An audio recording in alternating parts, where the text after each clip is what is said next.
My inner goddess has stopped dancing and is staring too, open-mouthed and drooling slightly. Keep still, he orders, and slowly he inserts his thumb inside me, rotating it around and around, stroking the front wall of my vagina. No fisting, you say? Anything else you object to? I agree to the fisting, but I'd really like to claim your ass! Famed voice actor Gilbert Gottfried gives a reading that can only be described as sensual. Holy fuck, is this wrong? But holy hell, is it erotic? Let Christian Grey seduce you over and over again through the voice of Gilbert Gottfried. But when he hits my clitoris, I cry out loudly. Oh, please, I groan. Quiet, he orders, not taking his eyes off mine. He scrunches my panties in his hand, holds them up to his nose, and inhales deeply. His hands reach around and touch my breasts, and my nipples pucker at his touch. Holy shit, this is hot.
Jesus freaking Christ.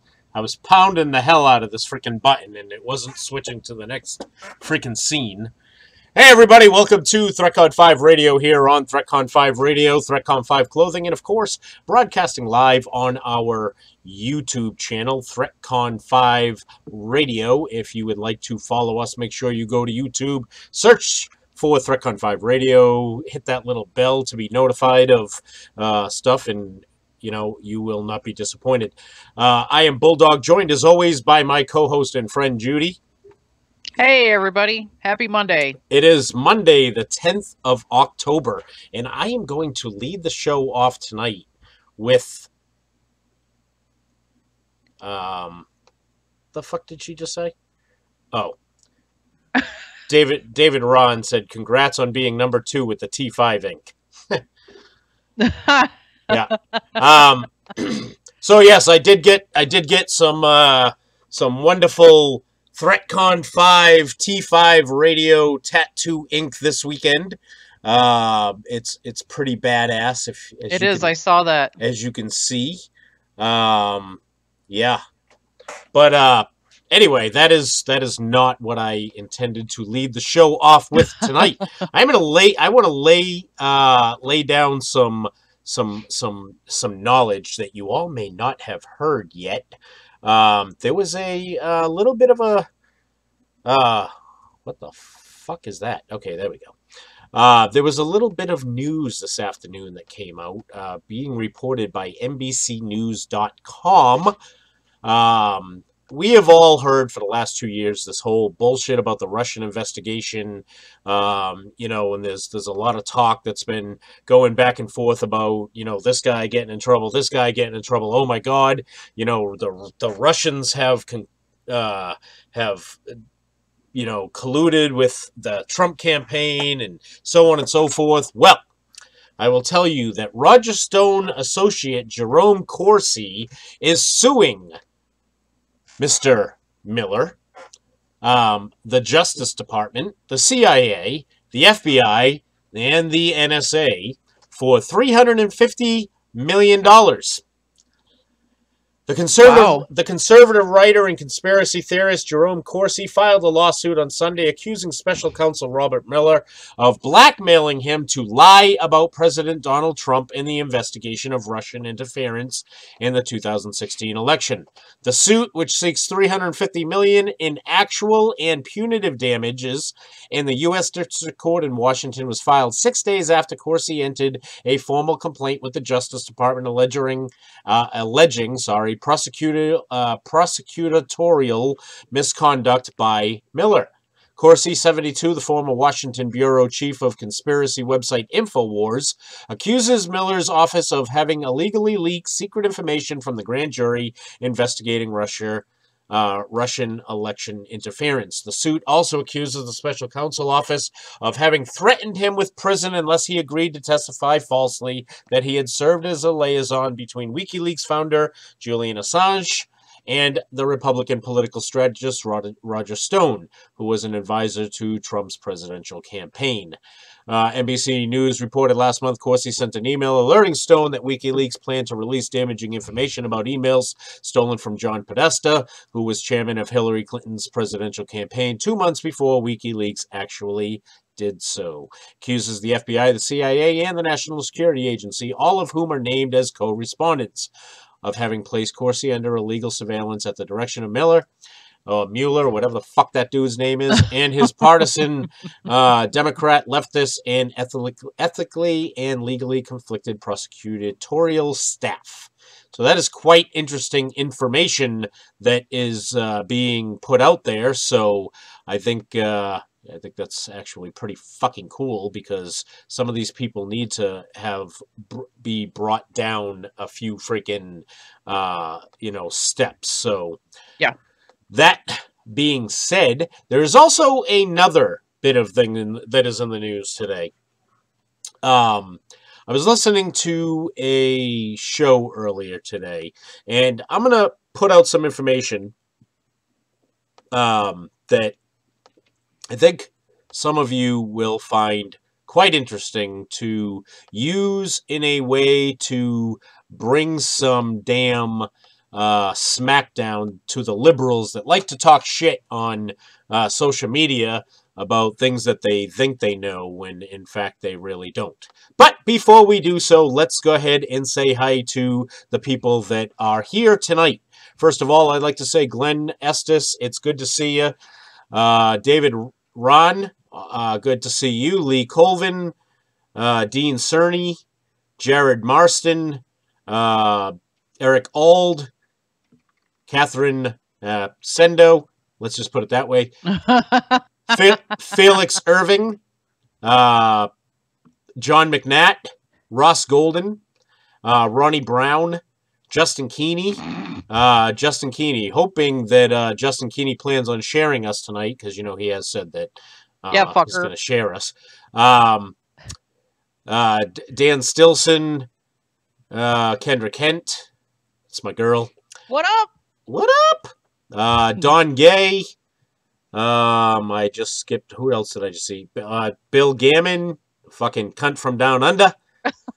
Josh Miller, and many others. So, good to see you all. Thank you for tuning in. I also see that Christy Stone is here.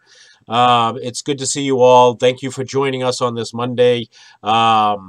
It's always good to see you here, checking in with us and watching the show. So, listening to this radio station tonight. Sorry, I'm all wrapped around the chair here. That's all right. The conversation came up about The good old IMPEACH word. Yes. Okay, so this was an individual that is very well versed in this, and I'm just going to leave it at that. Okay, talking about whether or not President Trump can be impeached for his potential campaign violations of paying off people during the campaign, right? Mm-hmm. And she basically said, not going to fly. Here is why. Unless they physically catch him on tape or in whatever saying that go ahead and pay off these people. It will affect our campaign. If you don't, then they don't have a leg to stand on. This is not a politician. This is not an individual that has been around politics all his life to know what is right and what is wrong. It will simply be looked at as a mistake that he made, and they will have to move on. So for all the liberal douchebags out there that enjoy the whole, oh, we're going to impeach the president, guess what? You're not. All right? No, you're not. That's all I got to say about that. I've been listening to our brothers that have shows talk about this exact same issue, and this is something that I forgot about because Bulldog, you have a great short-term memory sometimes, just like I do. I remember when everybody wanted to impeach Trump before he was in office. Mm-hmm. I mean, he's kind of like the boy that cried wolf. Shut the fuck up already. Jerry Mathers, good to see you here. Isn't that the Beaver? Jimmy Mathers? Yes. Isn't that the Beaver? Jerry. Yeah. Yes. All right. Yeah, definitely. All right. Anyway, so there's a lot of talk going in the freaking. There's a lot of chat right now in our chat here talking about.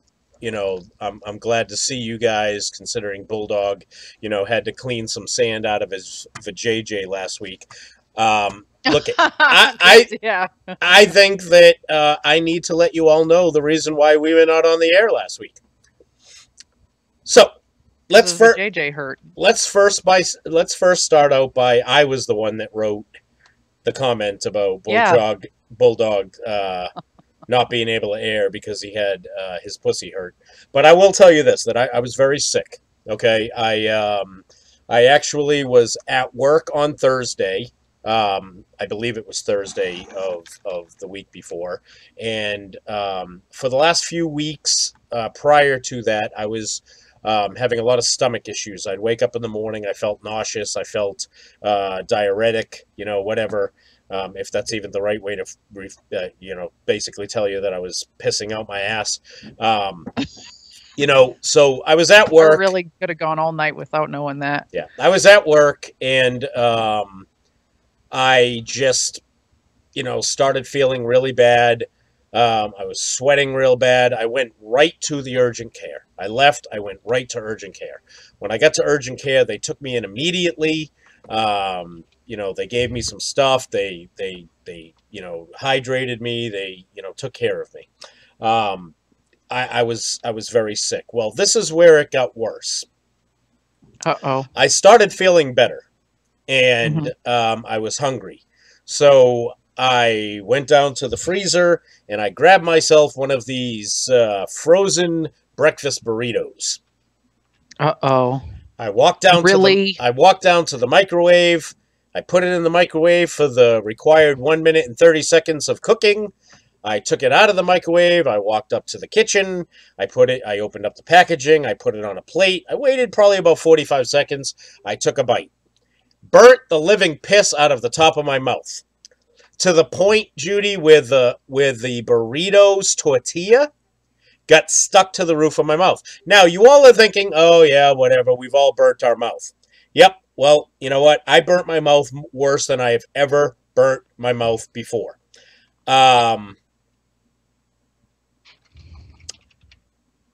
Let's just say that when Kendra looked at it. She said, you need to go to the doctor.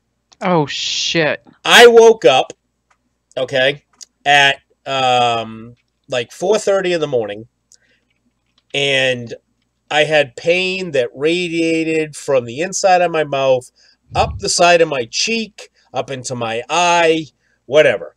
So Oh, my God. we go to urgent care again, and it is determined that, guess what? I have an infection. It was infected, and I had probably what equated to third-degree burns inside my mouth. Okay? That is the reason why I couldn't air the show. That is why I was quiet all week. I was in tons of freaking pain. Holy shitballs. Yes, it was very bad. I'm still on freaking antibiotics. I have to I had this mouthwash thing that I had to drink that numbed my mouth. Otherwise, it was awful. It was the worst pain I have ever. Well, no, I was kicked in the balls once, and that hurt really bad too. But it was bad. It was really, really bad. Now, you all can make all the jokes you want, but you know what? I don't care. Oh yeah, and the VA sucks. Kendra wanted to kill somebody. So we go to the pharmacy, and they're like, "Oh, well, we don't have enough ingredients to put together this mouthwash, so we'll just mail it to you."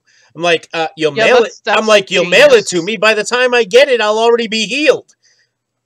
They're like, "Oh, well, let's see what we can do." And of course they were able to produce it, but it was pretty bad. So I want you all to please ensure that when you do your Friday safety briefs, you include do not bite into hot tamales, breakfast burritos. Okay? They could fuck up your mouth for a good amount a fucking week. All right? So that is that. What else has gone on in my life? Let me see. I got my tattoo. I put in a new sink in my kitchen. I saw that. Yeah, I did pretty good, huh? Yeah. Yeah. I was pretty impressed with myself. We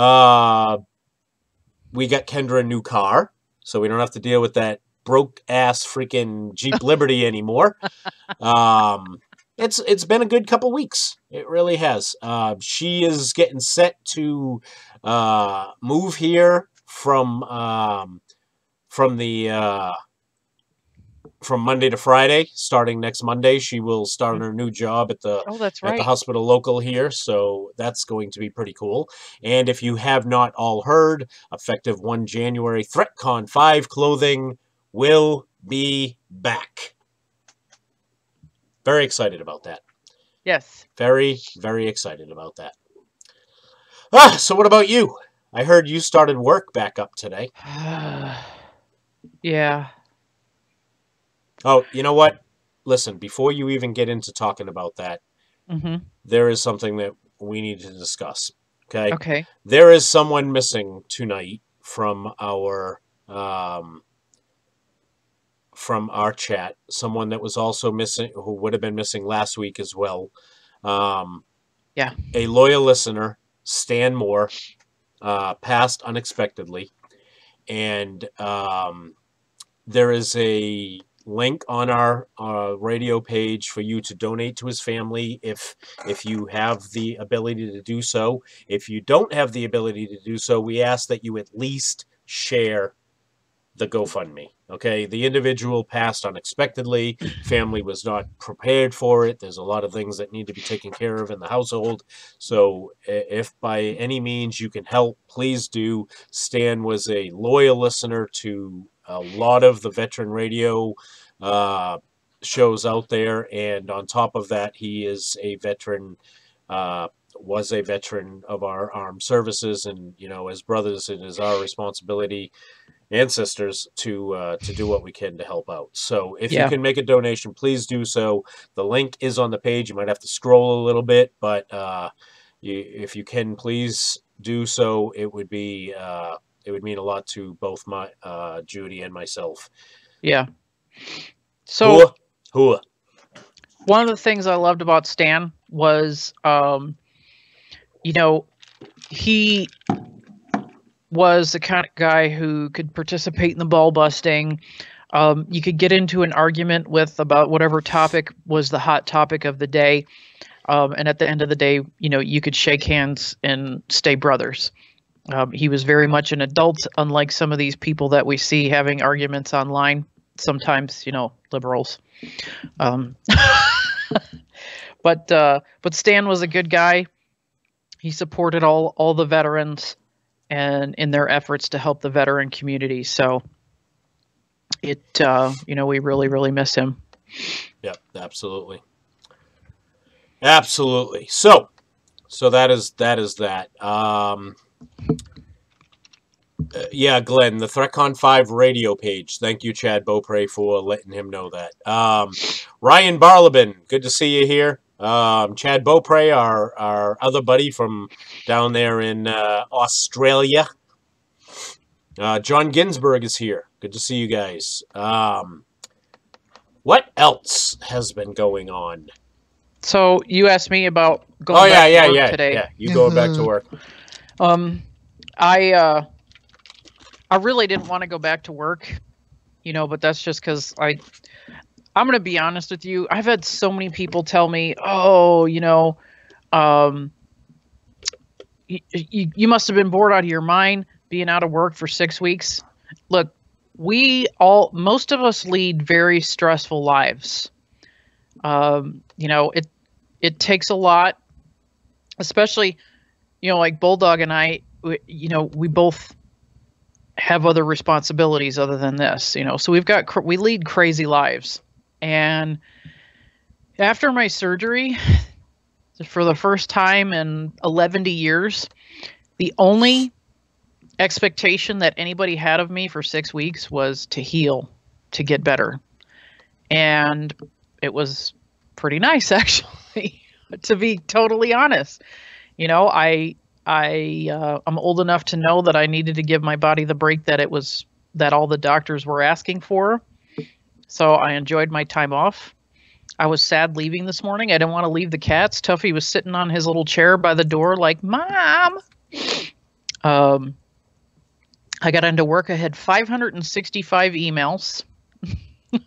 Jesus. That took me up until lunchtime to get through those. And then the applicant tracking system that I use, I had almost 300 notes in there addressed directly to me. So it was an exhausting day. We did a bunch of changes. A lot of changes have happened in my department in the last 6 weeks. So I had a lot of printouts to make and a lot of reading to do. And I feel like I shouldn't be allowed to be doing my job without supervision right now, like somebody sitting behind me watching what I'm doing, just because there's a lot has changed in 6 weeks. The career field I work in is very, very aggressive career field, and we're constantly changing with the market. And we've made a lot of changes in 6 weeks. And I logged in this morning and I was like, oh my God, my head is spinning. So I should be, how do I say, back at it tomorrow, and hopefully a little bit wiser tomorrow after reading 565 fucking emails. Well, I ripped up a floor today, and put down backy board, and gonna be tiling a floor tomorrow. Oh, nice. You know. So I had a stressful day too. It was so bad that I ripped my pants in my groin area right before lunchtime. Oh, that sucks. I had my giblets were thankfully concealed in my underwear, so they weren't hanging out all over the place.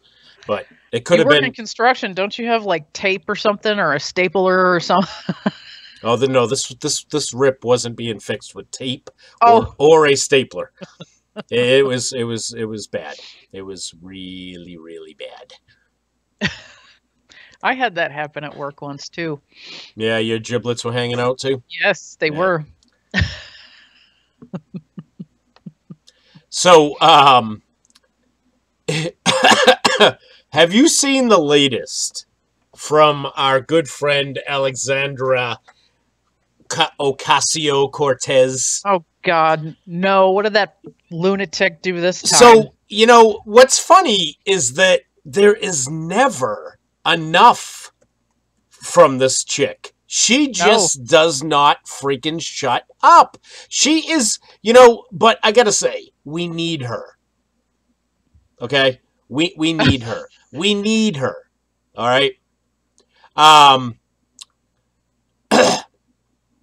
First of all, you know that there was a chance that she was going to debate. Well, at least he tried. What's his face there? Freaking who's the guy that Ben, what the fuck is his name? Spartacus? No, not fucking Cory Booker. Ben something wanted to debate her. I don't know. Jesus, can anybody bring this name up? I can't remember his freaking name. Ben Shapiro, that's it. Ben Shapiro. Nobody said that. I actually remembered it. Thank you, everybody. Yay. So Ben Shapiro wanted to debate her, and she basically made a comment to him about him not being so smart. Everybody knows that lawyers are smarter than attorneys, and Ben Shapiro is an attorney, so he's not as smart as he thinks he is. What? Yeah. I think we're going to have to start a new segment. The Alexandra Ocasio-Cortez. Yeah. She is revealed that she has got Jewish heritage. Boy, she's gonna. Of course she does. She's gonna look really funny right in that menorah, and you know, having to take back her comments about the Jews running away from the Holocaust. Yeah.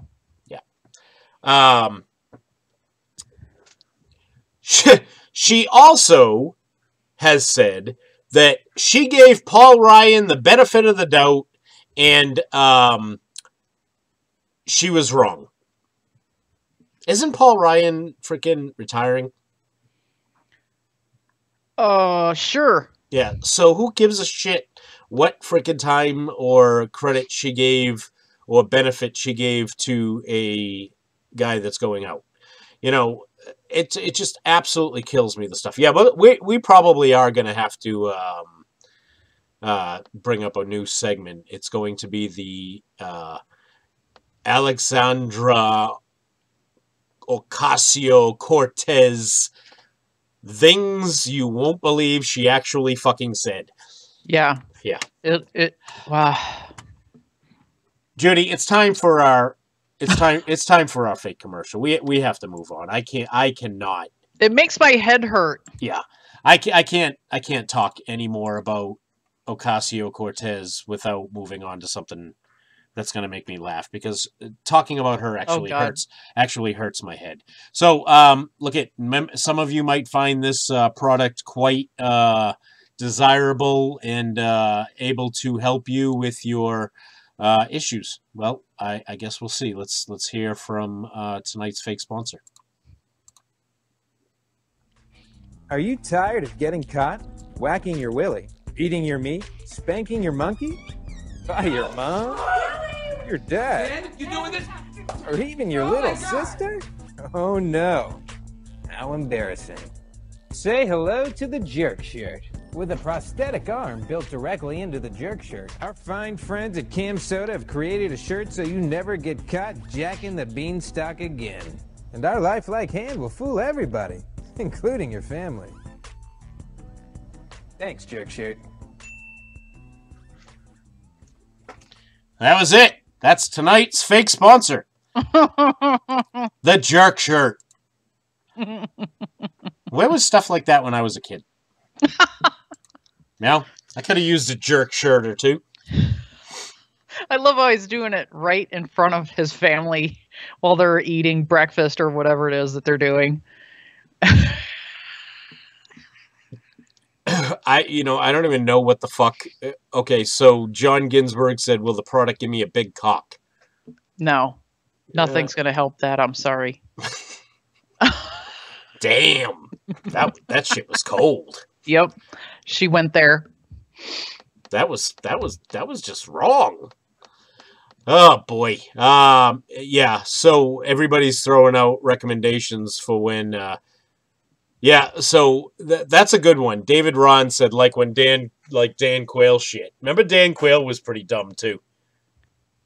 Was Dan Quayle? Yeah, he was. I've slept a couple times since then. Dan I Quayle. don't remember. Dan Quayle was the one that made the comment that told the kid at the spelling bee that he spelled potato incorrectly. Remember? Oh yes. You know what, Dean, you're absolutely right. If I had a jerk shirt, I wouldn't have ripped my pants. Absolutely. So, before we get too much more into it, we have to make you all aware. Next Monday night, Judy, you don't know this yet. Uh-oh. But next Monday night, well, no, you do know part of this. But next Monday night is the end of year show. And there is a lot of things that we are prepared to bring to you. We're going to be bringing you the best openings. We're going to be bringing you the best fake sponsors. We're going to be bringing you the best stories. The pain. Yeah, oh, no. we have got some great stuff for you. So next week is our end of year show, because the following weeks are Christmas Eve and New Year's Eve, and I know that you want to spend your time with family, so we will not be on air on Christmas Eve or New Year's Eve, and we will be back in January, bigger and better than ever. So, yes, we're going to be doing our end of year show next week, and hey, I'm going to tell you all right now, there ain't no time frame. We go on at 7. We get off air when we're ready. Okay? So that's it. That's what's up. Okay? We might be on for 3 hours. We might be on for 4 hours. I don't know. We might be on for 30 minutes. Who knows how much material we'll come up with. Yeah. You never fucking know. Could be 22 minutes. I mean, we could blow you away and do a show for 1 hour and 2 minutes. We could just try to offend all the people out there who are easily offended by music and just play Baby It's Cold Outside on a loop for 2 hours. Right? What the hell is going on? This is what we are referring to here is a song that has been around for 69 years. 69 years, and people are now offended by it. Vegans are offended by the term "let's bring home the bacon." Here is an idea. Judy, I'm warming it up. Uh-oh. Are you warming up the knife hand? Yes. I'm warming it up. It hasn't been out.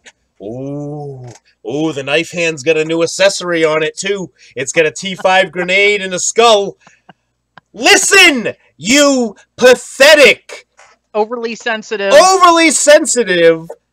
panty in the wad douchebags who get offended by things that make 0 sense. You're pissed off and offended by a song called Baby It's Cold Outside because to you it's called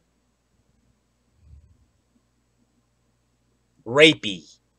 You're offended by Rudolph the Red-Nosed Reindeer because he is quote-unquote, it's inciting bullying. Yeah, the same fucking bullying that's been going on since the show first aired in what, 1956? Yeah. You are offended! Liberals, vegans, are offended by the term. Josh Miller said this show is offensive to me. I'm writing all this down and later blogging about it with my fake man bun. Okay. Okay? It's not a man bun. It's a twat knot. Get it right. You are saying that you are offended by the term bringing home the bacon. Are you Listen, out of your bacon's mind? There is fucking nothing delicious. offensive about bacon. No, there is something offensive about bacon. Bacon, it's the fact that Middle Easterners. It doesn't matter. Don't eat it. It doesn't matter. Okay? I don't care. So I'm here to tell you right now. If you don't like the red, white, and blue, you could go pound sand. If you don't like bacon, fuck you. Dean Cerny says, but on the way to the protest, they listened to Two Live Crew. Right, yeah. They Hey, listened to Cardi can you B hear it? tell people to eat her ass. Right. Hey, hey, caller 2, what do you got? I'd really like to hear the song Baby It's Cold Outside. Nope, sorry, can't play that one, but let me put the new song by Cardi B on. Let me eat your ass. Seriously now, we have got to be fucking kidding me. Okay? You've got to be fucking kidding me. Now, on another note on that, remember when eat my ass was a threat? Right, yeah, absolutely. Absolutely. I mean, You know, you'd be in an argument with somebody and you really couldn't think of anything else to say, and you'd be like, and you can eat my ass or kiss my ass or whatever. And now people are like, ooh, you turned me on. How you doing? yeah, it's not fucking But baby, it's right. cold outside. That's offensive. And It's you know, about bitches and hoes. That's not offensive. You know, we've got you know, I don't even get it. You know, I mean, this has been going on for the last couple of years, and there are things that just, you know, people got offended by Starbucks cups. They get offended. Well, when they can't get my fucking name right, that's a little right. time after time after time. You cannot wear a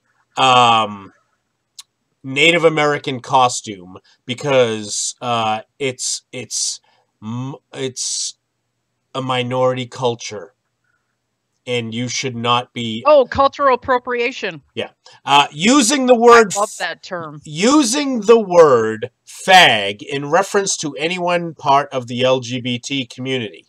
Now, I've heard more gay men and women use the word fag or queer than I've ever heard straight people. That's gay. Yeah. Okay. They either now I have some friends who are, you know, bisexual, gay, whatever their orientation is. They're and it's a pretty big community, so I know a lot of them. They are either they don't care how much they use it and they'll say fag or gay or whatever, or they're vehemently opposed to that word. Please don't use it. It's offensive. Listen, I'm going to tell you that we're probably about to get shut off air for this, but apparently it is offensive on Facebook to say that Caitlyn Jenner is a man.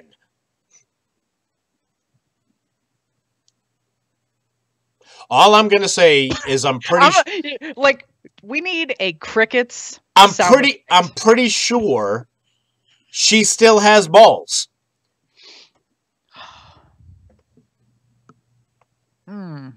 You can't make this stuff up, folks. You can't make this stuff up. This is where we are. Yeah, Felix Irving says, hey, I'm in blackface daily, and I am offensive. Oh, am I offensive? Yes, you are. Listen, I am one in 1024th Native American, and I find it completely offensive that we call warrant officers chief. You have chiefs in the Air Force as well. It's okay. Offensive. It's offensive. I am offended. Ohio, Indians are offensive. I am offended by the fact that the Department of Defense has made it known that they are about to combine the United States Marine Corps with the United States Army Cavalry because they are all gay. All right? What in the fuck? I am offended by that. All right? Because Cav guys might be gay, but they at least don't eat fucking crayons and lick glass. I thought No. Marines were the crayon eaters. Army is the window lickers. Oh, no, they're not. At least that is to us Air Force guys. I know there's some Air Force listeners. Oh, listen, first of all, let's make one thing clear. All right? There is nobody in the United States fucking Air Force that has ever legitimately won an argument calling any other military branch a window licker or a crayon eater. Because you guys are too busy with your feet up wearing your fuzzy slippers in fucking Suite 4B in the fucking hotel while we're out I'm just telling you. No. I can't help it that I joined the right branch of service. Listen, when I was in Afghanistan, we were getting briefed by some freaking pilot of the UH-60, and he was like, listen, are any of you Marines? No? Great, because we have a separate briefing we have to give for Marines, asking them not to lick the windows. So it is definitely Marines. Now, you want to hear something really fucking funny? When I was at the VA last week. Oh, Jesus. Okay. The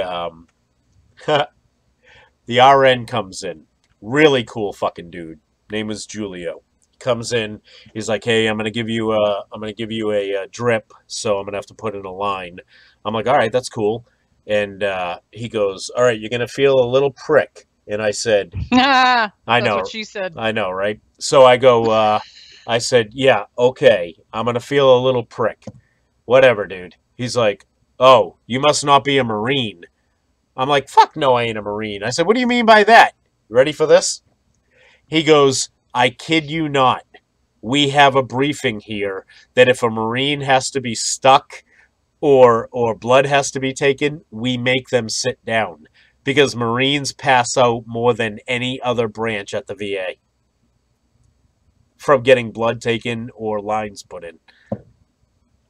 Are you serious? Dead fucking serious. That's fucking fantastic. Yeah, he told me this story that they've got this real small former Army RN in there, and she does her briefings like this.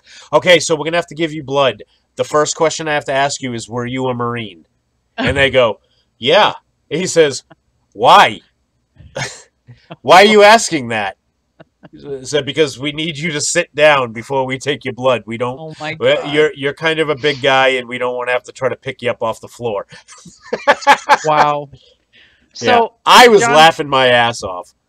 John Ginsburg, of course, is trying to bash on the Air Force, and he's not being very successful on it because he's opened up himself to all kinds of ridicule. He says, we eat tea rations. Air Force eats fucking gourmet food. Yeah, Ginsburg. You're I don't know. old, Ginsburg. Yeah, I don't know when exactly you were in, but we haven't had tea rations since Jesus, when I first enlisted. No, listen. You know what? It's all fun and games. We all make fun of each other. It is what it is. You know, but yeah, I saw that meme today about the Marine Corps and the Army Cav being combined. And I was dying. I was absolutely dying. So Charles Moon is here. What's going on, brother? I haven't seen too many new names in here tonight. And it's Cal Klein is here. Matt King is here. Good to see you guys. Look at, we love every single one of you. Ginsburg, you were in from 88 to 91. I joined in 90, and I've never seen a fucking T-Rat. Well, he was in 88. Yeah. Back when we were still in high school. Yeah. Don Gay said, I was a Marine and I've never fainted from a shot. Hey, it's, if you can't take it. Oh, so Dean Cerny, actually, he's trying to make a joke, but there's some truth to this story. How many times have Air Force people gotten food poisoning? Listen, anybody who deploys anywhere has had food poisoning at least once. Very smart. Okay. What's that? And I knew in Afghanistan, when those fucking Durkas try to give you food, you don't eat the yogurt. Oh. You don't eat the yogurt. Unless you wanted to be sitting on a fucking toilet for the remainder of your deployment. You don't eat the freaking yogurt. Felix Irving says, hey, don't hate. Late room service is hell getting to the pool on time. Right. All right, everybody. The phone lines are open at 603-369-6467. If you'd like to call, I'm putting the number in there right now. If you would like to call in, we are taking calls at 603-369-6467. Is that correct? Yeah, that's correct. Sure. All right. So give us a call. Talk about something we've talked about tonight. Talk about something we haven't talked about tonight. Talk about anything that you'd like to talk about. The Make floor, it interesting. The floor will be yours. If you guys all want to get mad, if you all want to get mad and be like, "Oh, I was a Marine and I've never passed out," listen. And my fucking pussy hurts. Do yourself a favor and don't even bother dialing the number. All right. Seriously. For starters, I didn't put no it one in red pencil, and you can't read it anyway. So, but no. On a serious note, we'd love to hear from you, even if you are a Marine. Just kidding. While we're waiting for the call, something else I want to talk about tonight. Look at folks. We need to stop fighting amongst each other. Okay, as military personnel, current and past, people who have raised their hand and sworn to defend the Constitution against all enemies, foreign and domestic, we have that in common. Okay, we all have served. We need to stop attacking each other.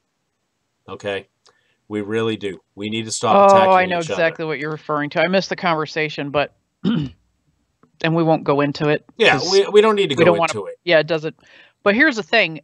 I don't know if you saw, I shared your post about civilians aren't worth fighting with. That's what Matt King said.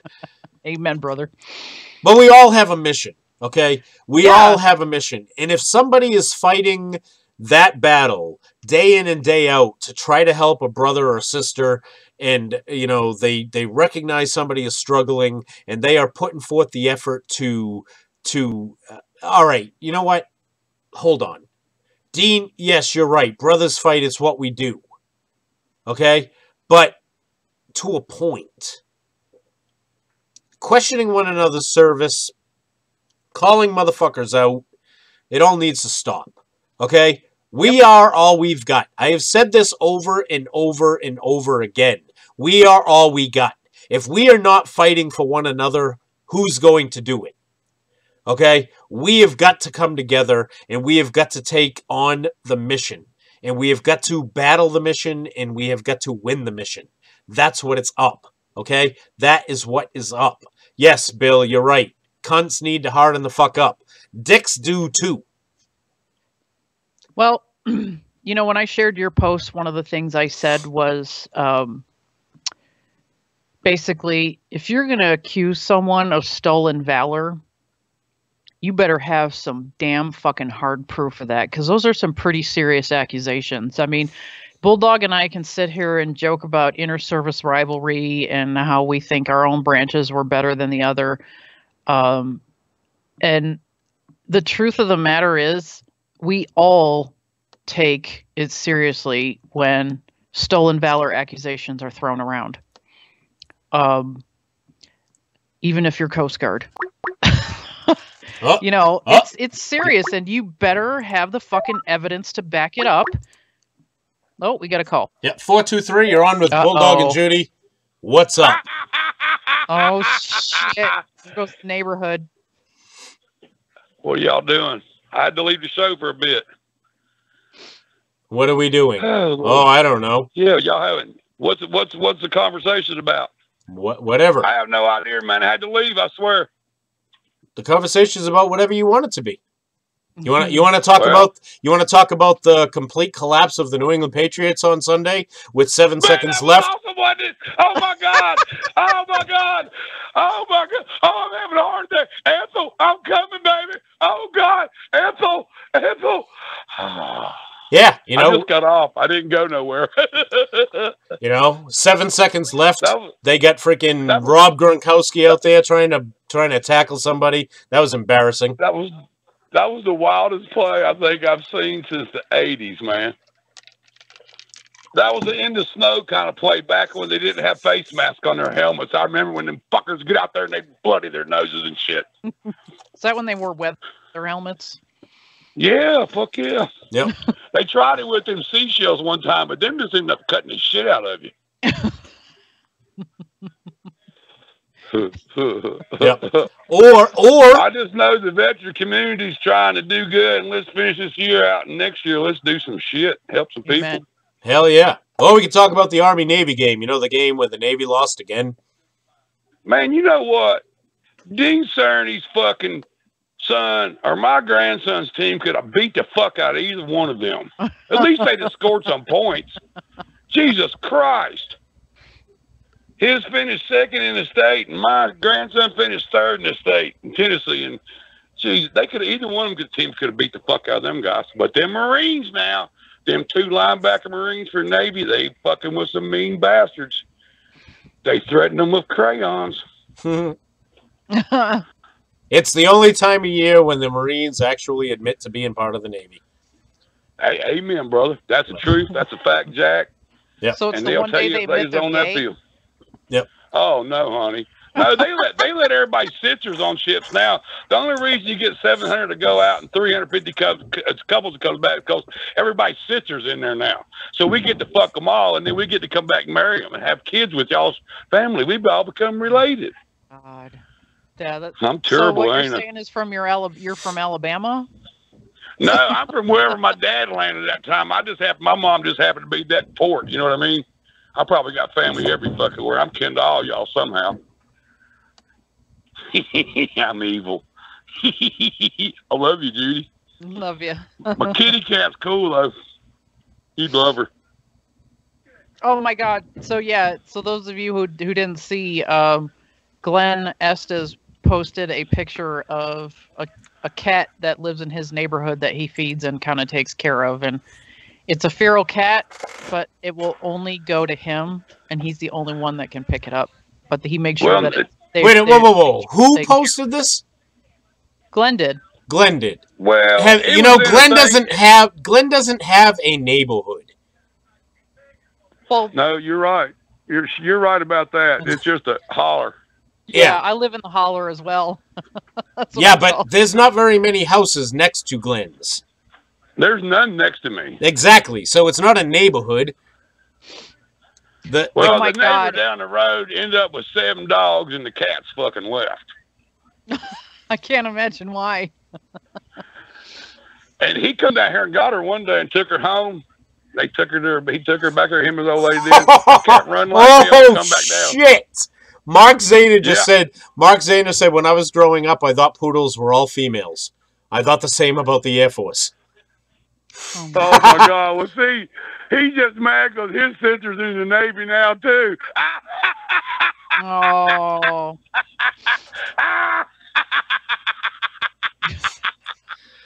Oh, I wish I could record this shit. I know. Mark. Oh, it is recorded, ain't it? Oh yeah. No, well, we want the damn radio show, you moron. Fuck fire. You got the show.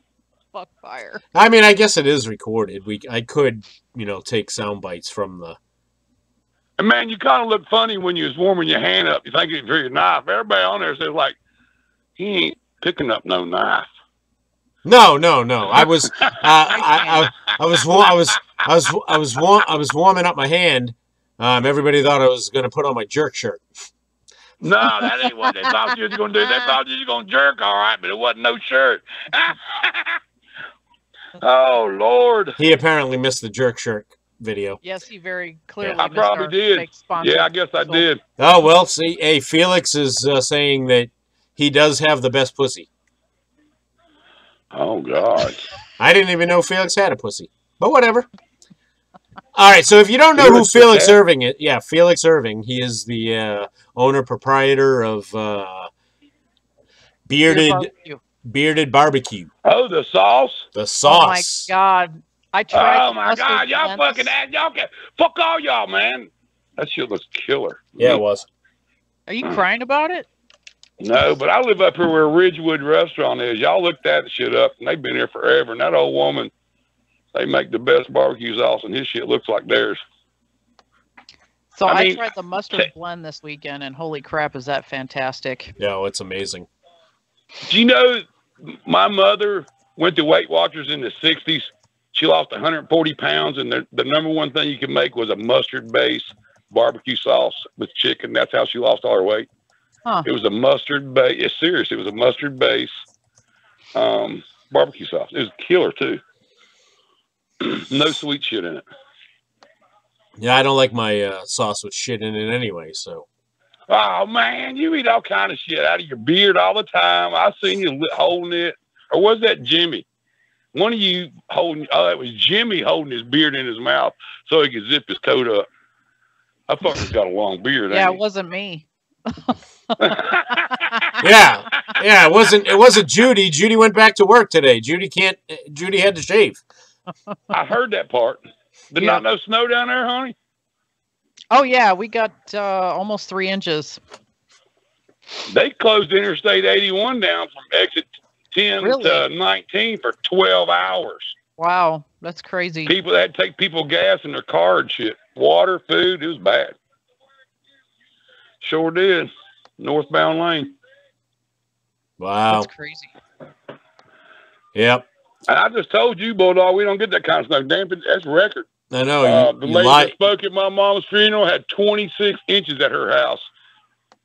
She had to use a damn tape measure to measure state record in Virginia there. Meadowview, Virginia. Fuck that shit. But damn, I can't see what all these assholes is talking. I know they're talking shit. Nah. That's a good bunch. Good bunch, man. Yeah. Well, let me go back on here and fucking... you can disregard the tag you got too, by the way. Which one of us? Chad. I'm sorry. Okay. That's okay. All right. I handled it. Okay. Awesome. But yeah, it's all good. Well, that's why we love you. I know you'll get a bunch of them. That's it is what it is.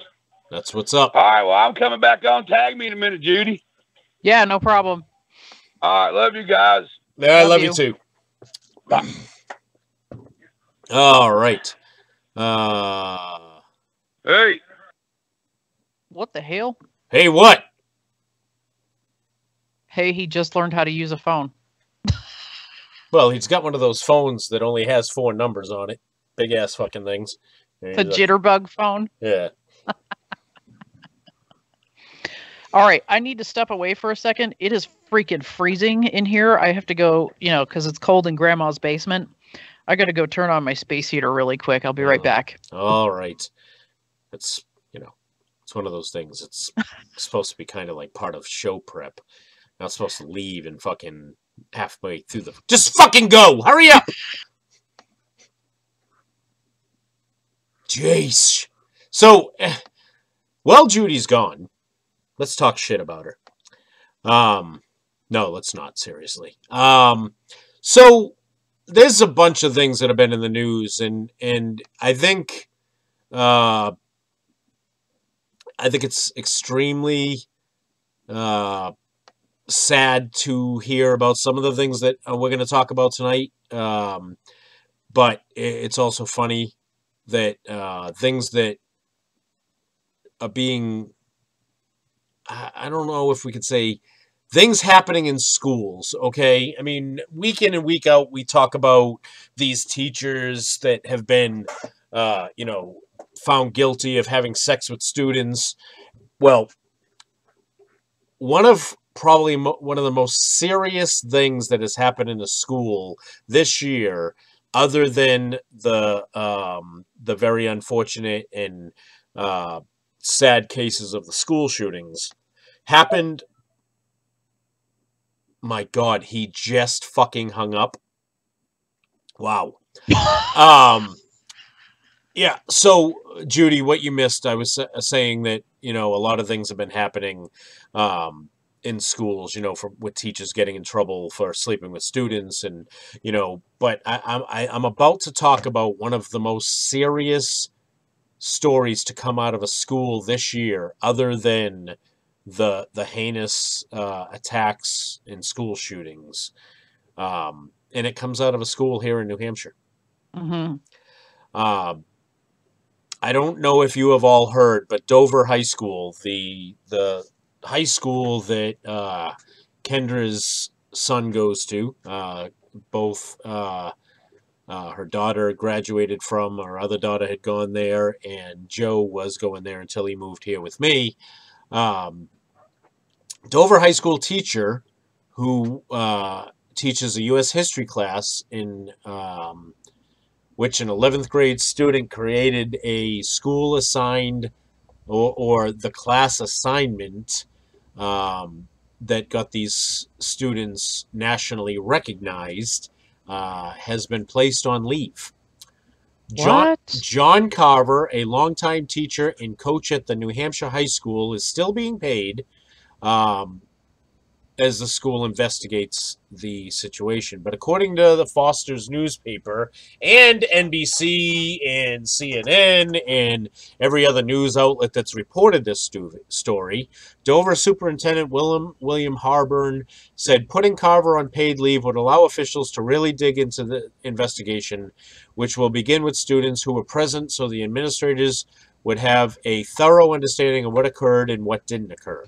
The initial incident, which went viral after a video started circulating, prompted shock and outrage in the New Hampshire community. In the video, the students could be heard singing KKK, KKK, let's kill all the blacks to the tune of Jingle Bells. Carver had given... Oh my God! Carver had given the students an assignment to come up with a Christmas carol based on the Reconstruction era. The students in the video chose the KKK and came up with the racist song. Carver declined to offer any comment to the news site. One student who spoke to the news station WMUR, according to Foster's, claimed that it was not our intention to offend anybody. And you know what? It very well may not have been. The Reconstruction era, the KKK falls into that era, okay? They did what was part of the class assignment. Was it a well thought out idea? Not at all. We were just trying to bring to light to the terrible history of the KKK and what they did to people throughout all of history, the student added. Another student believes that the song was taken out of context, reporting that one of the students involved in the song is now extremely upset at how he is being categorized. He is one of the nicest kids I know. Now they are calling this really amazing person a racist. Imagine how the black students in the classroom, if there were any, must have felt, though. A substitute teacher administered a planned test to students on Tuesday, but the aforementioned student believed that the test should have been delayed, as she and her classmates were devastated that Carver was on leave because we really like him as a teacher. Well, here's the fucking problem. Why did the teacher allow these kids to get up in front of a classroom and give this presentation? Did the teacher not look at this presentation first and say, I don't think this is appropriate? Yeah, it's not appropriate. It doesn't fall necessarily in line with what my intentions of this assignment was. And he's basically hung these kids out to dry. This teacher needs to be fired. I'm sorry. I don't care how great a teacher he is. He made a fucking huge mistake. And this is not a mistake that just can get swept over. Okay? You're assigning a bunch of students a assignment that went viral across the entire country. People have seen this video. Meanwhile, Harburn said the members of New Hampshire listens a civic engagement initiative where at the school on Tuesday, meeting with students and also providing school officials with feedback to figure out how to address the incident with students and the entire Dover community. This whole thing has a racial connotation that has to be addressed and dealt with proactively. How do we confront it, and how do we do things differently in the future? Well, first of all, the teacher should have not allowed this to happen. I agree. Because I agree with the student. It probably was not the intent to come across as racist. It probably was not the intent to, have this blow up the way it did. But what was this teacher thinking? Seriously. I mean, you allowed students to stand in front of the classroom talking about KKK, kill the blacks? That's unacceptable. I got nothing. I seriously, it's not very often that I got nothing. How do people not, yeah.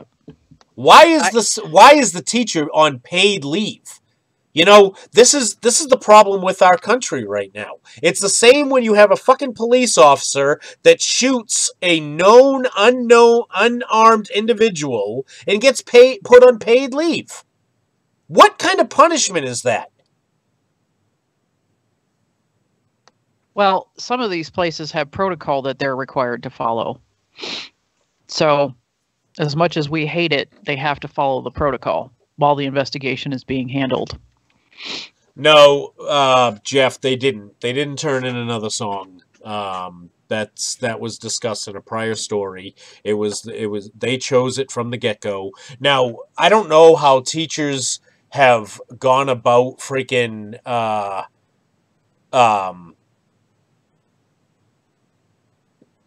assigning assignments. But right. I remember back in the day, the first thing you did was you pick your assignments, you pick your topic and turn it in tomorrow, and I will determine whether or not I'll let you go on with it. As soon as they chose the KKK, the teacher should have known there was no way that was going to end well. Right. And he should have put a kibosh to it right then and there. I don't get it. Yeah, and as a teacher, it's your job to diplomatically tell a kid, hey, I see where you're going with this, but it's not a great idea. It's, the school's not going to allow it. Yeah. That's your job. And I'll tell you, this is one of those situations where, and trust me, I am not at all, condoning this type of behavior. But this is one of those situations where if this had happened prior to the cell phone era, no one would know about it. Right. No one would know about it. So the cell phone era, it's kind of hard to put a finger on when the media changed exactly to where news is always in your face. But, September 11th definitely changed how the media puts out news, breaking news, controversial news, et cetera, et cetera. And that's September 11th, a good earmark because, a story being viral wasn't even terminology back then. Yeah, exactly. But it's one of those things where, I thought we saw some really sick stories this year, and I don't think any of them touched this. We did, and that's, there's a trade-off to doing a show like ours. Bulldog and I have to, we've made the joke before where we scrape the bowels of the internet to bring you our news stories. But sometimes I feel like that's exactly where I am because of the stories that I pass up because I'm like, oh my God, look at this freaking headline. And then I'm like, I can't make this funny. This is actually very pathetic. The headline caught my eye, but then I read the story and I'm like, I got nothing. I have to pass on this because it's something that I can't personally turn funny. And I pass up a lot of stories like that just because they're, I guess, depressing for lack of a better word. Yeah. But that's the trade-off that we have. We get to see what's going on, not just in this country, all around the world, because I don't know about you, Bulldog, I check the news every day to see if there's anything out there to talk about on Monday night. Right. Oh, yeah. And some of the stories that I've passed up, and you and I have talked about some of them in the past. Like, yeah, we're not doing that. Oh, yeah. I mean, there's just some that you don't want to touch. And, you Right. know, this one was kind of one of those ones that I didn't want to touch, but it had to get put out there. You know, I mean, the most important thing when reporting, whether we're, real reporting or not, what it comes down to is that, hey, we've got to, we got to report the story no matter what. So it is what it is. But yeah. You got one you want to dive into yet, or? Good, bad, and different. How about we move on to our good news stories? Did you have a good news story for this week? No. Or interesting? Nope. So I have now. Some people are probably going to say you did your job, congratulations, but I still think this is a fantastic story. So we all know that Winter Storm Diego just has crippled a lot of the South. You know, we're not prepared for this. Some places in the more northern, north of me are a little more prepared for it. But there have been there's been a lot of stuff going on this weekend with this winter storm. This one's out of Lenore, North Carolina. A National Guard soldier said he provided emergency aid to an infant Monday who was sick at a home that was without power for 3 days. Sergeant Donovan McPherson, 27, was escorting emergency responders while they drove around Lenore to provide backup if the first aid workers needed help. McPherson, a student at the University of North Carolina, Greensboro, was traveling with an emergency vehicle when the crews received the call for help. A tree fell recently on a power line, cutting electricity to the house where a family with a small baby had been for 3 days. The family called local emergency services and the National Guard answered the call. The baby was recently sick, McPherson said. They were worried the baby would get sick again. McPherson said the mother was attempting to carry multiple items out of the home when they were rescued, and he decided to lend a hand by carrying the baby, who was in a car seat. He said the mother was very thankful for the help of the National Guard members. He says she just thanked us. He carried the baby in the car seat that was covered with blankets to keep the child warm and protected. The soldier said that the family is now staying with a relative who does have electricity at their home in Hudson. McPherson said this was the first rescue during this year's record-breaking winter weather storm. The storm has caused above-average levels of precipitation. Excellent journalism again. Hey, they got to participate. Across North Carolina, and over 140,000 power outages throughout the state. The storm came after McPherson's last day of classes at UNC Greensboro and after his final exam period. He said he enjoyed his past 11 months as a member of the National Guard, and he plans to continue his service for 9 more years while he gets his degree. And I'm going to post a link to the article because it's pretty cool, because he's actually walking down the street in uniform and carrying this baby that's completely covered so that the baby can get the care that it needs. I think this is a very cool story. Like I said, some people may say, yeah, congratulations, this guy did his job. But I think, you know, it says a lot about, and obviously, if he's only been in this unit for a year, he's obviously prior active duty. So I think it's pretty cool that he carried on the mission and is doing this. So good job to him. Yeah. Good job to him. And I posted a link to the article. All right. I got one that is going to blow your mind. Uh-oh. Gastonia, North Carolina. You know what? I'm closing the phone lines. Phone lines are closed. Right on. Yeah. You guys don't want to call? Well, fuck you then. Yeah, bitches. Gaston County resident Jasper Smith, 62, was arrested yesterday on felony charges of manufacturing and distributing homemade energy drinks containing the powerful stimulant methamphetamine. Oh, yes! Sign me up! The Gaston County Drug Task Force raided Smith's tree fort. Yes, I said that.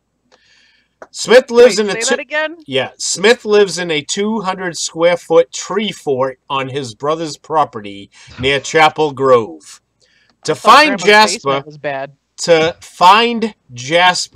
wearing only an adult diaper and reading Mexican pornographic magazines. Police seized approximately 25 2-liter bottles of Smith's energy drink found in a cinder block pump house on the South Gastonia property. The bottles tested positive for methamphetamine. Smith came under suspicion when he sold 4 bottles to several Hunter High School girls who hours later were checked into Gaston Memorial Hospital with internal bleeding. Oh my God. The girls' parents phoned Gaston County authorities. The police report contained several statements from Smith. They're just energy drinks like Red Bull or Monster. It's not meth in there. It's just lemonade, caffeine, sugar, and a couple drops of gasoline. I swear to God I didn't put meth in there. Well, that makes it okay. Yeah.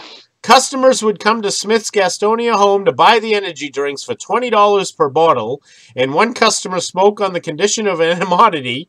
I'm shocked that Jasper put crank in the energy drinks. I didn't know nothing about that. I just knew they worked good to keep me awake for a couple days. Stuff's way better than Monster. Hours after Smith's first statement, he then confessed. Oh my God. I'm sorry. Mark Zahner, 62, lives at mom's in a tree fort wearing an adult diaper. Is this Glenn Estes? Hours after Smith's first statement, he confessed, okay, I put just a little meth in there to get them addicted and keep the customers coming back. I know they'll all testify against me, so let me make something else clear. I also pissed in every bottle. Oh my God. Smith also faces child endangerment charges in Gaston County for poisoning the girls who drank his homemade concoction. Listen, girls. His special sauce. Girls, young girls, don't go be buying energy drinks from a guy that lives in a fucking tree fort. Don't do it. It ain't going to work out well for you. Oh my God. Wow. Yeah. Seriously. I told you. So it was in a pump house. So what you're saying is where he stored the drinks was better than where he actually lived? Yeah. Yeah, pretty much. Pretty much. Yep. You got that one right. Yep. Oh, boy. Moving right along. Moving right along to some other place. Oh, Pennsylvania.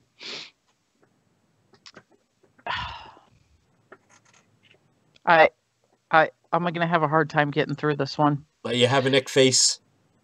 Well, yeah, a little bit. You may have seen this one. A department store employee found guilty of masturbating while holding a female coworker's sandwich. Hey, that fucking shit turned him on.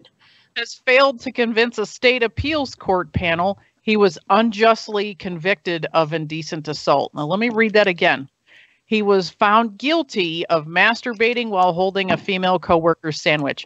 Are those actual charges now? Yeah, because that's the way this story's written. I mean, is that like, did lawmakers sit down and hash that? So wait a minute.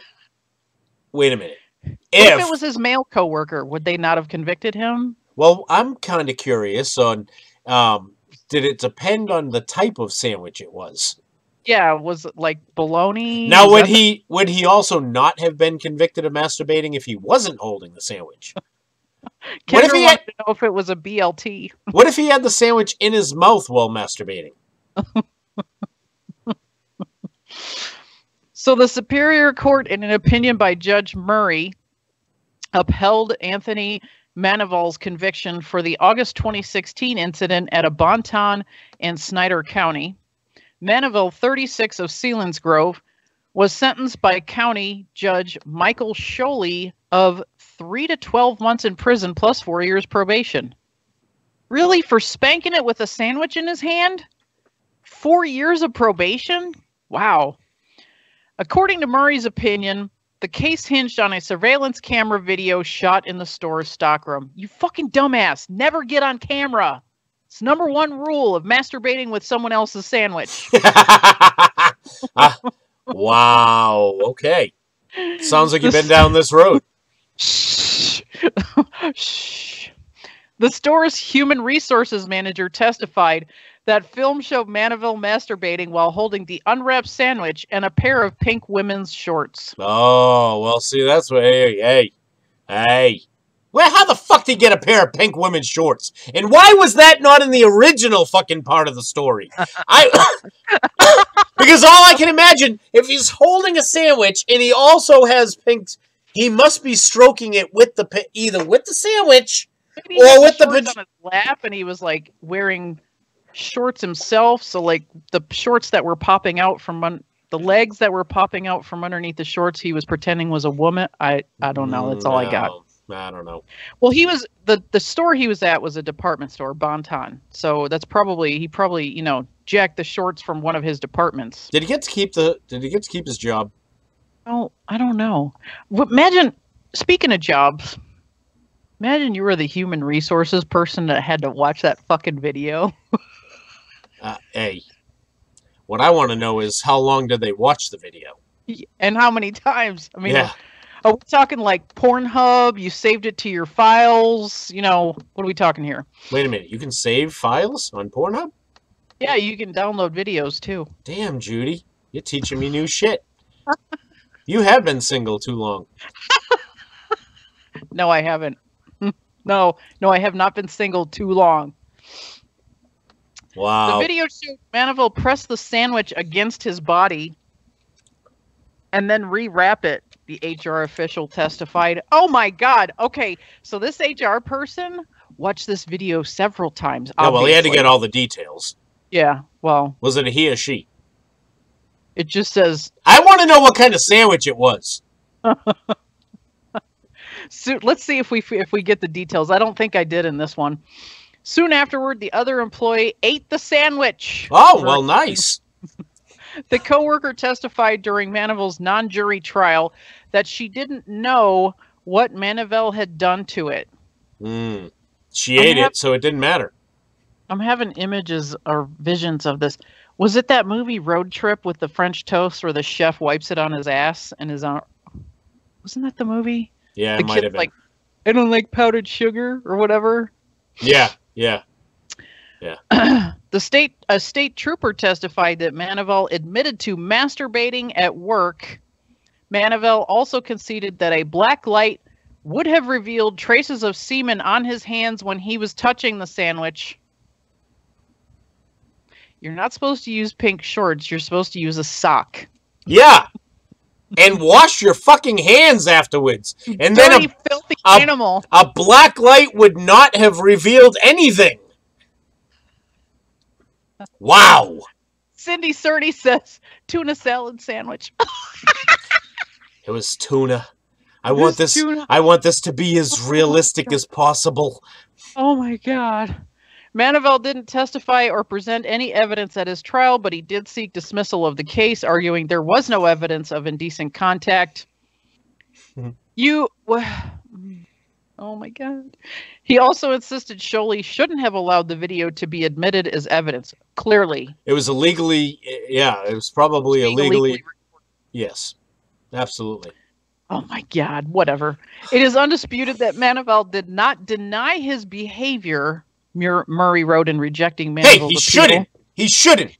To be proud that masturbation is normal. I watched that video when I was in 8th grade. Am I normal? Yes, you are.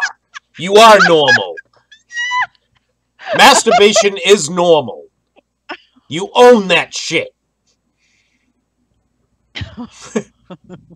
Glenn Estes says she swallers. Wow. It is undisputed that Mandeville did not deny his behavior. Murray wrote in rejecting Mandeville's appeal. He admitted to police that he masturbated with the pink shorts and the sandwich, and he had seminal fluid on his hand. Now I have ick face. When he rewrapped the sandwich that later would be eaten. Therefore, Murray found Sholey's conviction of Mandeville.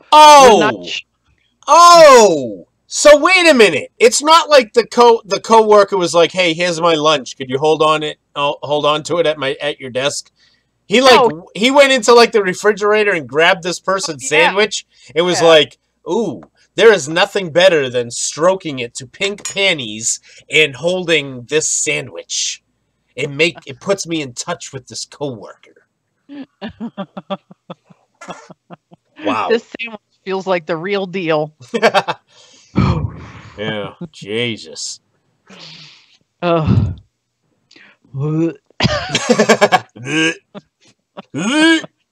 comments were great. Oh, Jesus. All right, well, this next story comes to us from Dean Cerny. Thank you for this one. This is great, and it follows this Judy's story absolutely perfectly. The story comes to us from Byron, Illinois, where 10 football players at Northern Illinois High School were suspended from the team for 3 games last month after they ran across a field naked with Oreo cookies wedged between their buttocks. Oh. The Rockford Register-Star reports that Byron High School players were suspended for indecent exposure, but that the school administrators concluded that they went on the Oreo run at the school's football field voluntarily and were not victims of hazing. The paper reported the story after obtaining a letter sent to parents of students who admitted to participating in the run in October. The students were forced to sit out games November 19th, 17th, and 23rd. Wow. 19th, 17th, and 23rd. I'm sorry. Jeffrey Wilbur put a comment referring to my story. He said he wonders if it was a warm roast beef sandwich. With dripping mayo. The last of which was the Class 3A state championship game in which Byron lost 24-20 to Monticello High School. I want to know what they did with the Oreos afterwards. Did they eat them? Did they give them to somebody to eat? What the fuck? You know, these are important parts of stories they need to stop fucking leaving out. Now, Don Gay actually brought up a comment that I'm going to disagree with. He says only in Illinois. He has not been listening very long because our Roll Tide. Roll Tide. Yeah. Oh, wow. They did it all for the cookie. The cookie. The cookie. We did it all for the cookie. Glenn Estes says, if you drop, you eat. Ooh.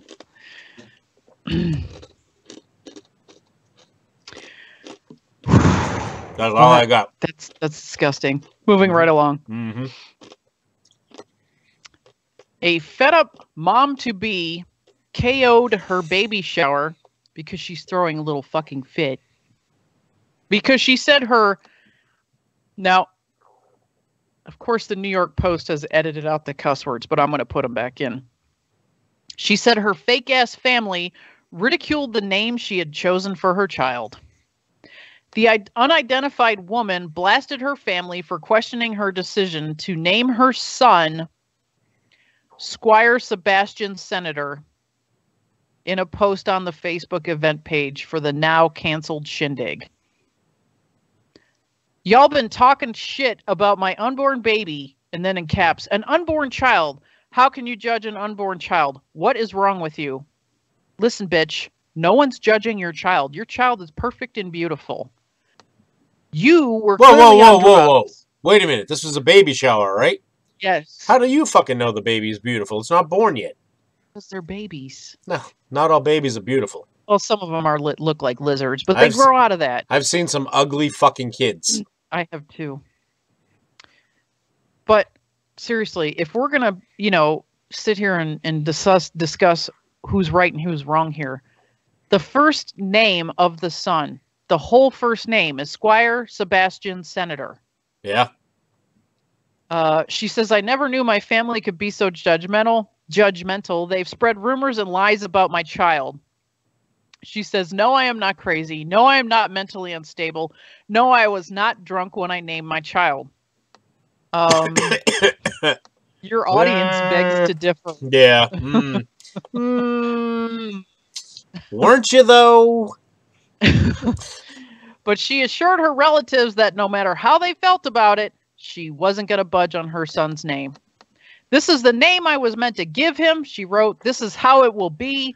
He will not be allowed to have a nickname. Well, hey, you know what? Listen, first of all, I'm going to give her credit. I'm going to give her credit on something. Was that? She said he. Yes. She's not going to put an X on that baby's fucking birth certificate, and she's not calling it her baby. So I'm going to give her some credit. At least she's not assuming the child's identity to be determined later.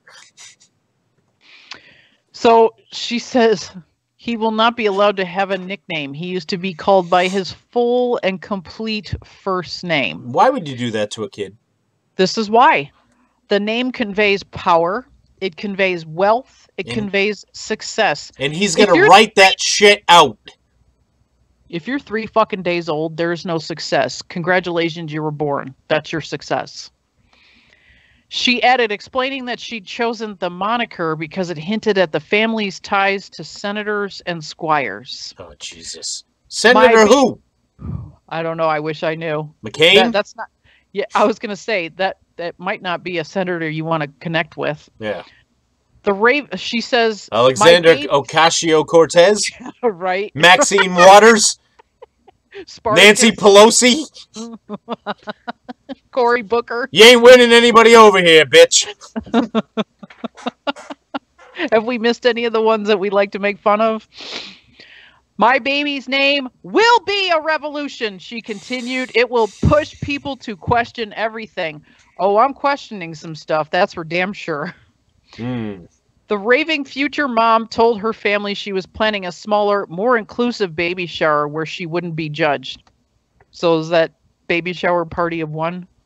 Right? She says, fuck you all, fake-ass family, she wrote. You won't get to be a part of my baby's life, and it's all because you had to judge him. Oh, that's pretty crazy. Oh, I think God. I've made. I think I have made a comment like that to my family at one point or another too. Yeah. So not the whole baby thing, but fuck you, you fake ass family. I think that yes, yeah. Yeah, but it was over something that was a real issue, right? Oh, I don't know. So maybe. I want to know if. I really would love to be able to talk to this woman and ask her if she wants her kid to get his ass beat on the playground. Because this is how you get your kid's ass beat on the playground. Right? That kid's going to write that shit out. I know. Oh. Squire Sebastian Senator. Hey, you know what? While we're on the subject of babies, while we are on the subject of babies, I would like to say to one of our listeners, Jeff Wilbur. He used to be a soldier of mine. He's a good brother. His baby, Toby, just underwent a very, very serious brain surgery. Oh, my God. And thankfully made it through the surgery, and everything is looking good. So, Jeff, you know that I was there for you, and glad to hear that everything went well. I know you were very concerned about that. So yeah, rightly so. My goodness, I'm glad to hear that it's working out in everybody's favor. Yep. Good stuff. All right. Yeah. You done? Oh, I'm done with that. Wow. All right. Let's move on to a follow-up story. Uh-oh. Judy, you talked about this woman from Boardman, Ohio, just a couple weeks ago. An Austintown woman is in jail again after police said she tried to shoplift from the Boardman Walmart and officers found drugs on her. You may remember her because she kind of stands out. She has got a skull tattooed on her face. Oh, my God. Boardman police responded to the store in Doral Drive around 6:30 p.m. Wednesday. A Walmart employee said a woman stole a bag on her way out. Police arrested 27-year-old Alyssa Zabrowski of Austintown on charges of theft. Officers said they also find hypodermic needles, methamphetamine, and Suboxone pills in her purse. She had a warrant for her arrest because she didn't show up in court for charges out of Austintown. Last month, she was arrested because police said she would not cooperate with officers. Police were looking for a chase suspect and told several people on a home's front porch to get off for their own safety. They said Zabrowski refused to do so and claimed to have a knife on her. In addition to the theft charge, Zabrowski faces charges of possession of drugs, possession of drug abuse. Possession of drug abuse? What? Oh, yeah, oh, whatever. Excellent journalism. Possessing drug abuse instruments and obstructing official business. Yeah, it was my lack of ability to read. That's okay. Yeah, it's all good. We'll blame it on journalism. We'll blame it on the journalists. Ain't that some shit? So Dean Cerny says he's going to change his name to Sharticus Copernicus Middlefingericus.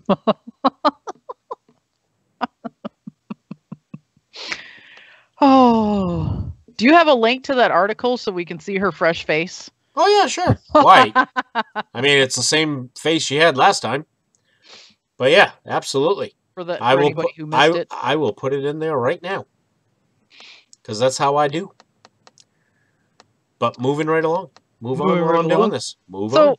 Bulldog, have you done a lot of online shopping for the holidays? No, I haven't done any shopping. I'm just giving everybody fucking money. Yeah, I just gave it away.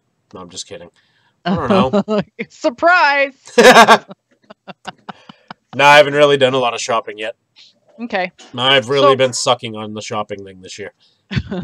Yeah. But I don't know about you. I'm an Amazon addict. Yeah. And I haven't had a whole lot of extra money to spend. That's because your lazy ass hasn't been to work in like fucking 8 weeks. Yeah, I know, right? Because I didn't feel like going. Yeah. Why go?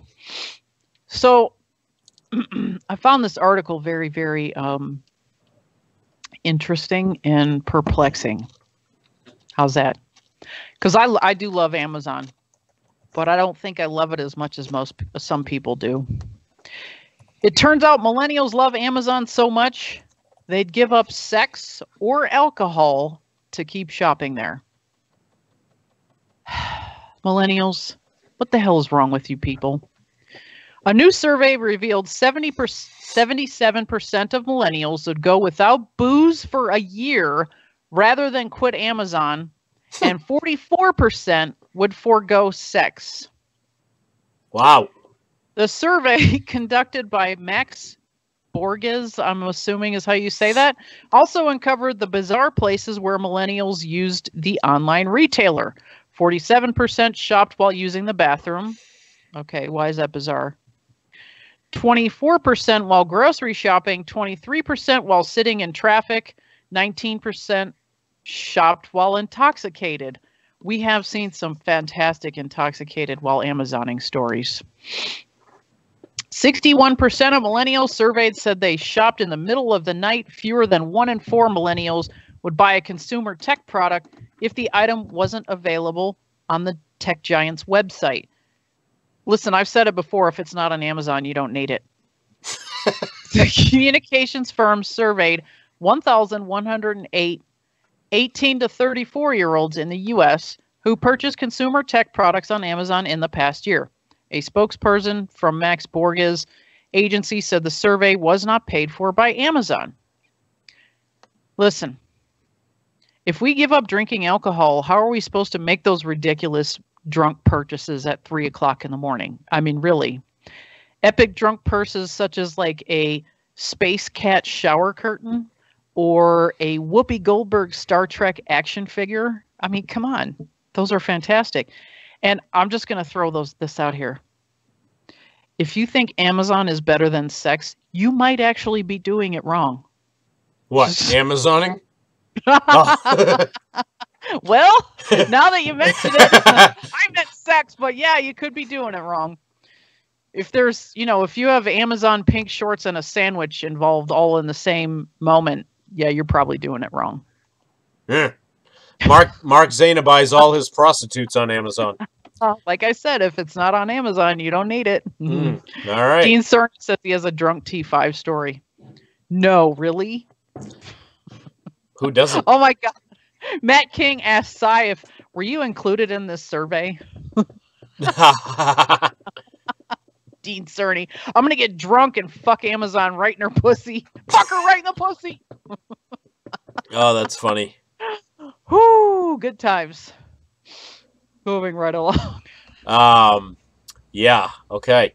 Well, if Dean wants to call in, I'll give him the number. Oh, jeez.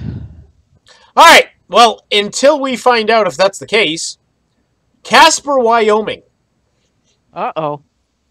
A man and a woman admit in court they drove from Arizona to Wyoming with 2 children in the trunk of their car. 63-year-old Michael Fee and 31-year-old Amber Frudenstein each pleaded guilty Thursday to 2 misdemeanor counts of child endangerment. The Casper Star-Tribune reports Circuit Judge Stephen Brown sentenced each to 30 days in jail. Fee is from Peoria, Arizona, and Frudenstein is from Tempe, Arizona. Sheriff's officials say a third party told them the children reported riding in the trunk for much of the 900-mile drive, while 2 German shepherds sat in the back seat. Hey, maybe the kids were being little shits and the dogs were better behaved. There's no maybe about that. I've raised children and dogs. The dogs were better. Fee said in court there was not enough room for everyone, so the children were relegated to the trunk. Court documents show the children are about 6 and 10 years old. The court documents showed that they are about 6 or 10 years old. I mean, I'd like to see that court report. Yeah. That's some excellent police work. Your Honor, in the case of this guy, Michael Fee, and this girl, oh yeah, by the way, 63-year-old Michael Fee and 31-year-old Amber Frudenstein. This story is totally methed up. This dude, I'm fucking putting this story in. You guys have to see their fucking pictures. Okay? This guy's ears are on upside down. Oh my god, I've seen his picture. I know. Yeah, this dude's ears are upside down. Okay? And the woman looks like she probably ate one of the kids. There was 3 originally.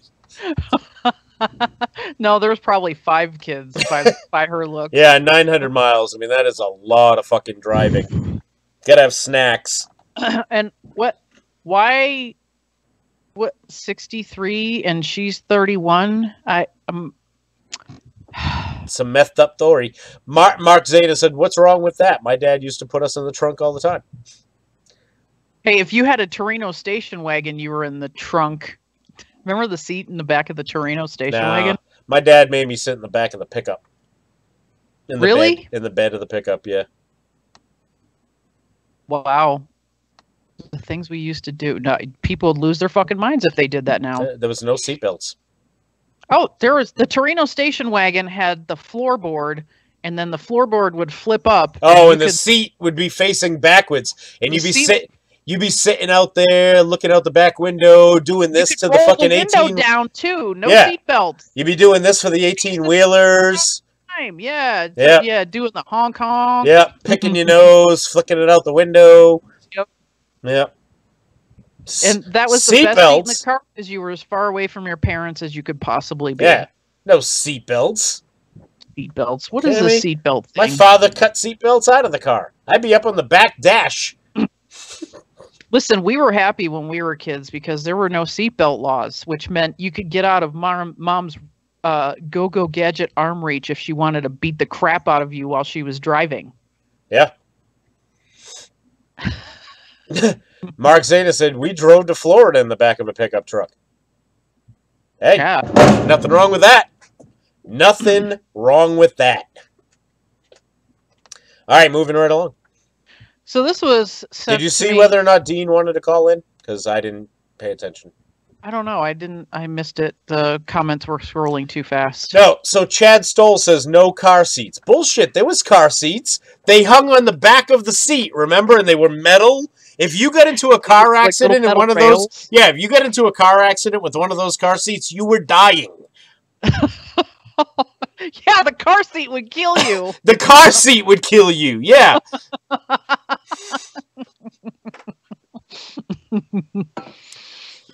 Oh, my God. I remember the time that my parents... my mother had gone to the store, It was called, what the hell? I don't remember what the hell it was called. But she went up into the store and left me in the car and left the keys in the car. Yeah, oh yeah, all the time. And I turned the key and put the car in reverse, and it rolled down the fucking hill. That's back when cars were made of real stuff like steel. There was no stopping those things. So, yeah. All right, so this is Dean's drunk story. Went to church, got way fucked up, ordered like 1 or 2 of everything on the website, woke up the next day and didn't remember it. A few days later, a fucking box shows up on the steps. I'm like, I don't remember ordering anything. Opened the box and pulled out the receipt. It's like 2 pages long, and the total was just under $300. Yeah, hey, that was a good fucking sale, man. That was a good sale. And you know what? That money probably helped a vet in need, so you could feel good about it. So look who came to join us. Who? Meow! Mr. Tuffy. Tuffy the cat. Oh, he's nice and warm, too. Thank you, kitty. So this comes to us from our good friend, Justin Keeney. This is fantastic. Police departments often alert the public when someone is wanted for a crime. Oh, boy. At times, it is an issue of public safety. Right. In others, it's the hope that someone will recognize the person in the photo and provide an assist. Sure, you're right. Ideally, the wanted person themselves ends up choosing to surrender, and that is sort of what Anthony Akers did. On November 28th, the Richland Police Department in Washington posted a photo of 38-year-old Akers, stating that he was wanted by the Department of Corrections for failure to comply. While the Facebook post provided a phone number, giving the public the opportunity to submit tips, Akers himself decided to reply to the Facebook post. Oh, boy. That is an unflattering photo of me. What? Yeah. He says, "Calm down, I'm going to turn myself in," is what he wrote. However, when he didn't come in after approximately 2 days... Hey! It's just, listen, you can't rush people, okay? They said they were going to do it. I got, the nagging, hey, people just got to stop. They have got to stop. So after 2 days, they replied, "Hey, Anthony, we haven't seen you yet." They included business hours and even offered to pick up Akers if he needed a ride. Nice people. Did he answer? Akers thanked them for the offer, adding that he was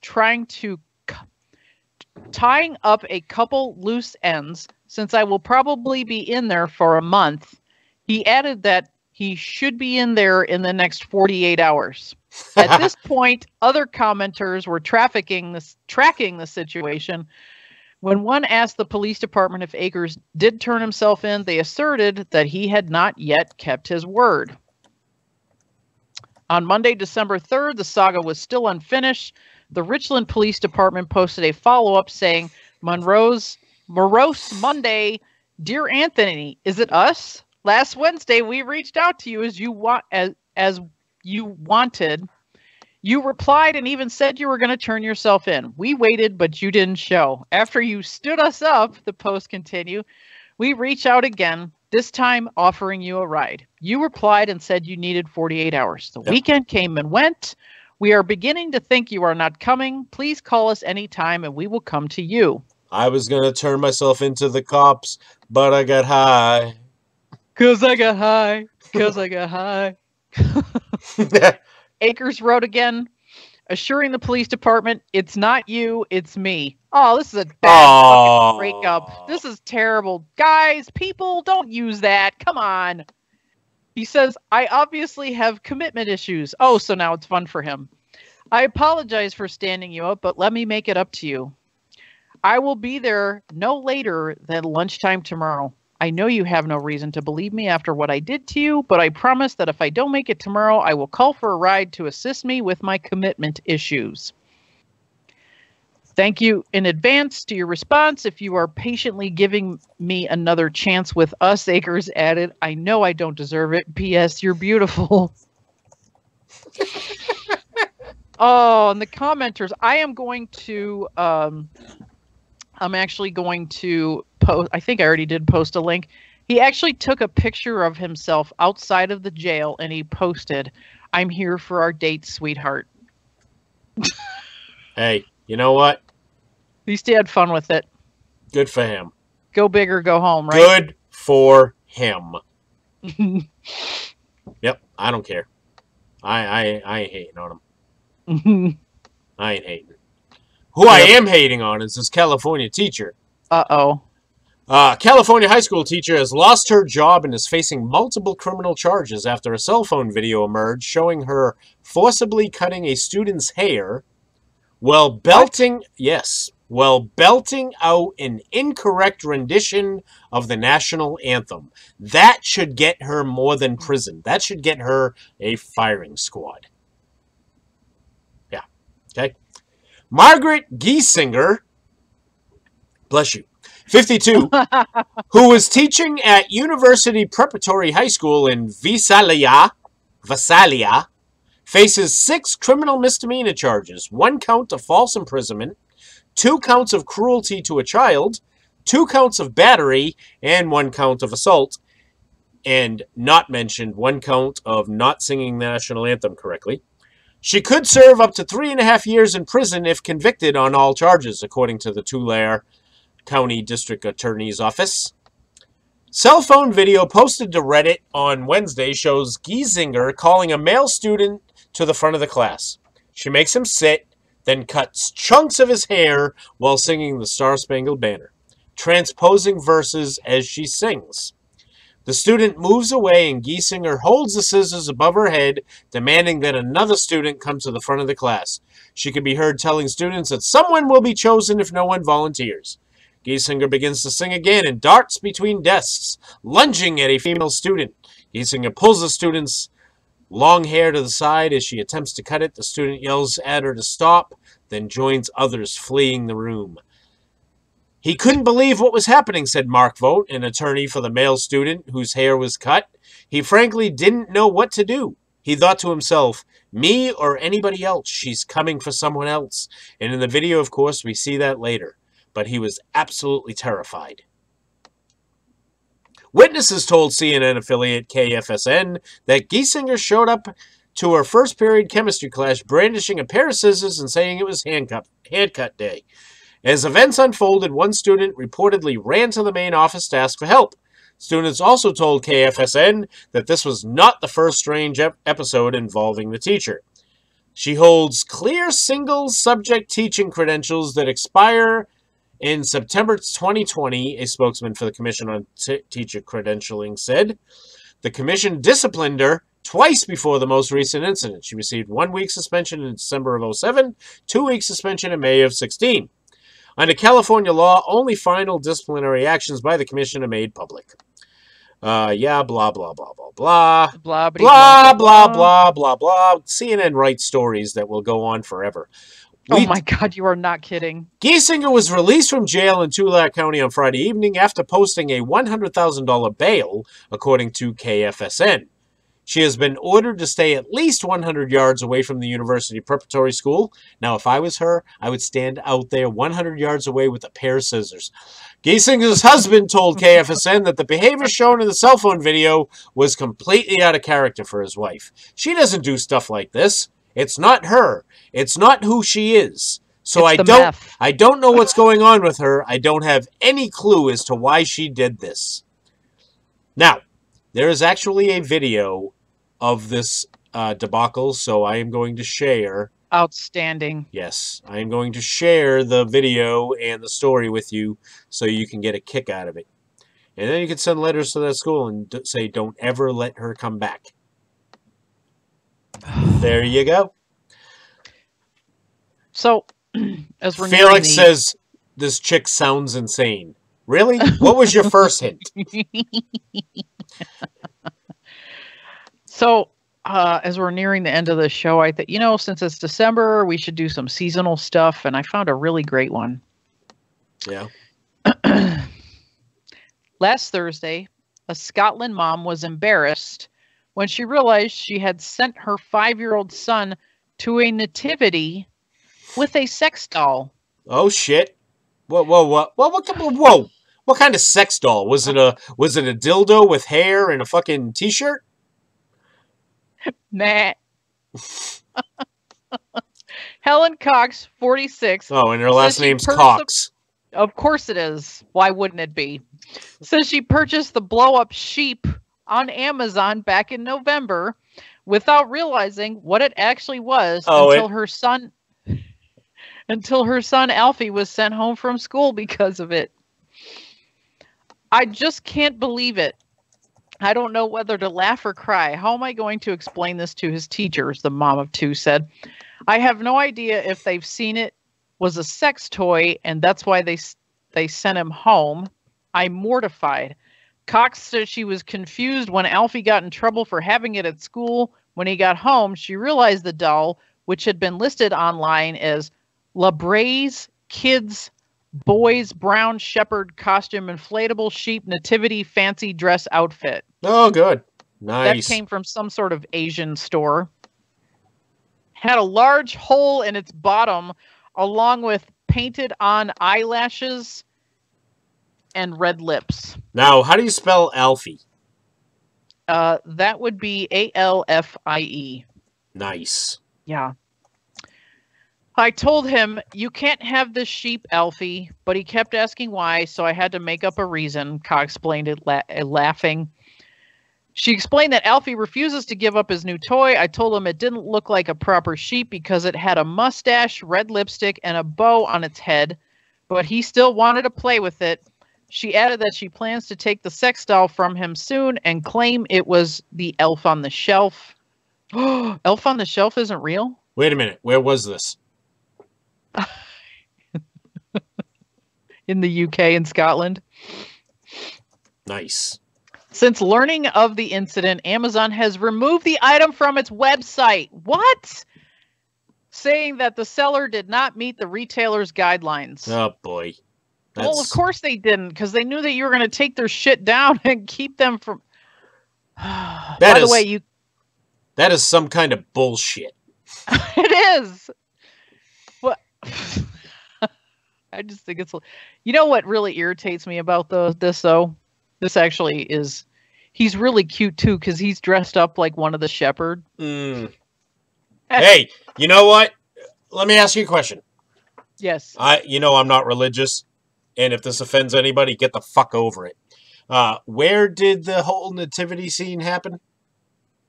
At the school? No. The original. Oh, I see. I see what you're saying. Where did it happen? Middle East, right? Yeah. And the shepherds had sheep, right? Why do you think the shepherds had sheep? Hey, Middle East. They were probably fucking the sheep back then, and there's no need that Alfie had to feel bad about bringing us a fuckable sheep to it now. Hey, I don't give a fuck. Well, and here's the thing about this. You know what? If everybody just keep their fucking mouths shut and just said, "Oh, town of Bethlehem." If everybody kept their mouths shut, deflated the stupid thing, and accidentally, it would have been the end of it. But no, we had to make a big fucking stink about it. That's right. That's right. 32 years ago, this is the last story of the night. 32 years ago, an Aeroflot pilot bet he could land an airplane blind. Somehow, I wasn't familiar with the story of Aeroflot flight. Yes, 6502 from Yekaterinburg to Kuzhijev to Grozny on October 20th, 1986, the pilot of Tupolev Tu-134A bet his co-pilot that he could land the plane blind. What the fuck shitty accent is that? Shut the fuck up. He would draw the curtains on the cockpit windows and make an instrument-only approach. One of the many bizarre things about this incident is, why would the co-pilot accept a bet in which he wins, he likely dies?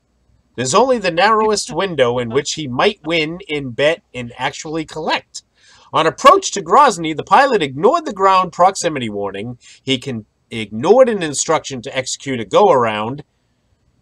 He did, in fact, execute a reach-around, though. He touched down at about 172 miles per hour. The plane flipped and ultimately stopped upside down, killing 70 of the 94 souls on board. On the ground, the co-pilot... 94 people on that fucking thing? On the ground, the co-pilot tried to save the lives of passengers on the scene, but died of cardiac arrest himself while being transported to the hospital. Pilot received a 15-year sentence, though reportedly had that reduced to 6. Wow. 8 years later, in 1994, the pilot of Flight SU-593 from Moscow to Hong Kong allowed his 16-year-old son to sit at the controls. He accidentally disengaged autopilot control of the Airbus 310, sent the plane into a near vertical dive while the pilot managed to level off the plane. He stalled the aircraft while pulling up and crashed into mountains in South Siberia. Yeah. Hey, get off that. I'll show you. The fuck? All right. Well. Boy, it must be time for the show to be over because someone's being a big handful over here. Yeah, right? Duffy. All right, so that is going to lead us to the end of the show. We want to thank you all for tuning in with us week in and week out and sharing your time with us, as it is very, very nice to know that you all care so much, that you share your Monday nights with Judy and I. We do truly appreciate it, and we look forward to sharing the end of year show with you next week. It's hard to believe already. I know. I am Bulldog. That's Judy. And we're out. Good night, everybody. Good night. We'll see you next week. Schmooches.